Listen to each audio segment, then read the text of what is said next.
Is it possible to innovate with a product as simple as a powder trickler in 2019? Gavin Gear here from UltimateReloader.com. In this video, we're going to find out by taking a look at the Lyman Brassmith adjustable powder trickler. So we're going to start by taking this adjustable powder trickler out of the packaging. Then we'll compare it to some other popular powder tricklers that I have here in the shop, and then look at a low, medium, high scenario for 3 different height applications. So here's the first thing that I think is definitely really interesting about this powder trickler. Look at how stable that is. It's got a very low center of gravity because it's got a cast aluminum body and it's got this adjustable steel base. So this is the first thing that you're going to notice is a big innovation, really, is the ability to fine-tune the height adjustment for the powder trickler. We've also got a long reach tube, which is going to help when we look at scenarios like the A&D FX120i. We're going to have to get that powder out of ways to get it into our pan. It's got a really nice knurled aluminum knob. It's really kind of an attractive little tool. So next, let's take a look at this compared to a couple other popular powder tricklers. So here's my lineup of powder tricklers that I have at the Ultimate Reloader studio and shop here. So I'm going to tilt this down a little bit so that you can see one of the unique features of the Lyman powder trickler is this slot. If you look in these other tricklers, you'll actually see a hole instead of a slot. And I'm presuming that's going to allow the Lyman adjustable auto trickler to fill the tube with powder a little bit more quickly. Second thing I want to take a look at is the internal features here.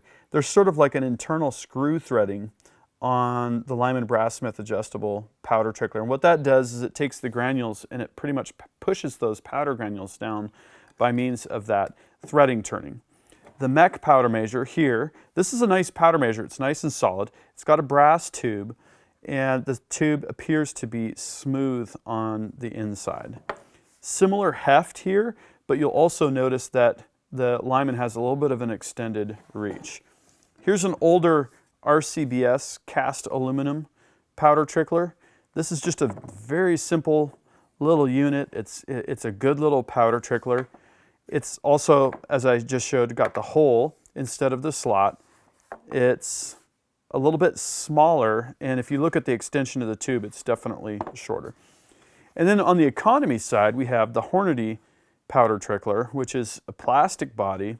It's got the brass tube, smooth bore, which means you need a little bit of an angle for that powder to kind of propagate along the length of the tube.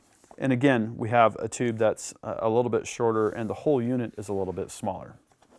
At the end of the day, all these powder tricklers work, and in some cases I've shimmed the powder measure up, which is really not a big deal, but they don't have the adjustability and the low center of gravity and some of the other features and details for the Lyman Brassmith adjustable powder trickler. Okay, let's look at a short, medium, and tall trickling set of scenarios.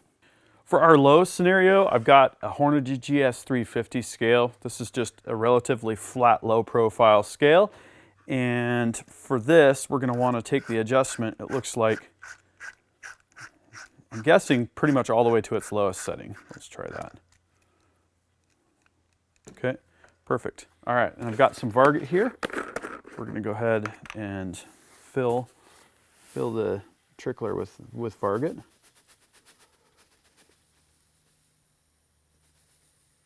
Little goes a long way.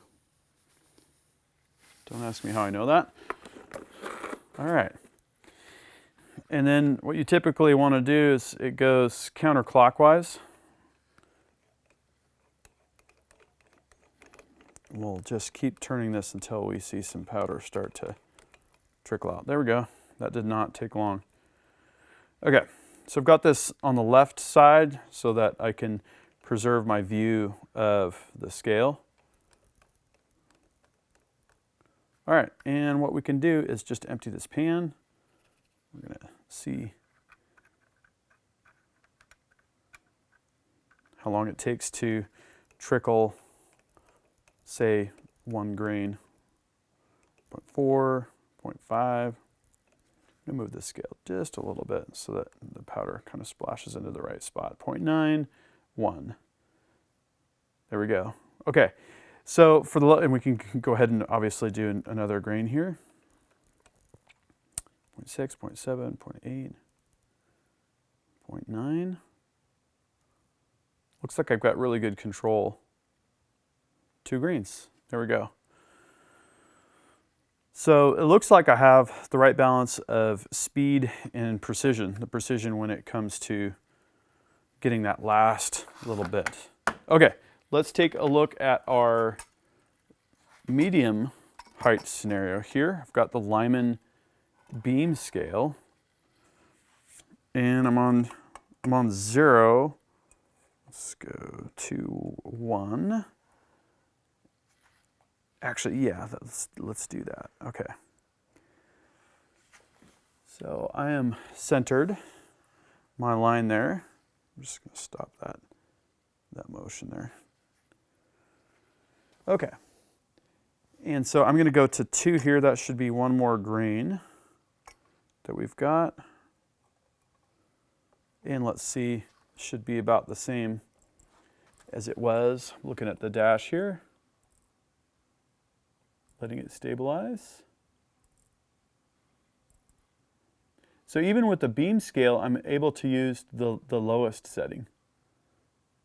Okay, so there we go.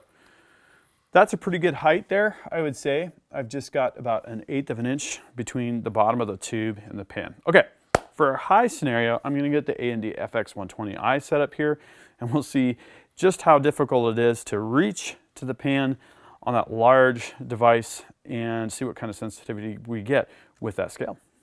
All right, so I got the A&D FX120i lab scale set up, and I'll make a quick note before I even get started here.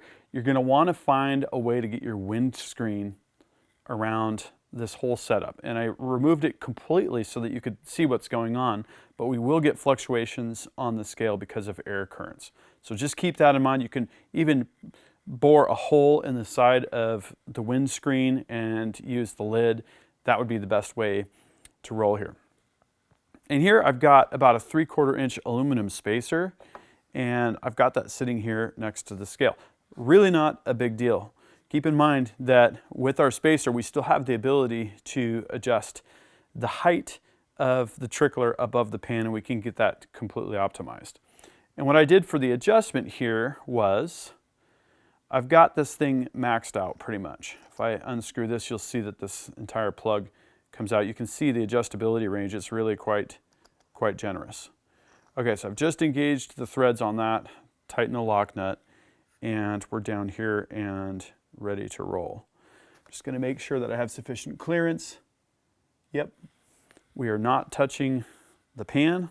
I've got the pan on the edge. We can actually move that a little bit closer to center, like so. Okay, make sure that we're zeroed here, which we are. We still have clearance. Okay, so let's trickle up a grain of powder here. I'm going to move the pan a little bit. There we go. So we have just a touch more clearance for while we're turning. We're going to try and move this up just a tad. Okay, that'll give us just a little bit more breathing room here. Okay, so we're at 0.6. Now we can really see with a high degree of sensitivity. Oh, 1.02. Let's try that again. 0.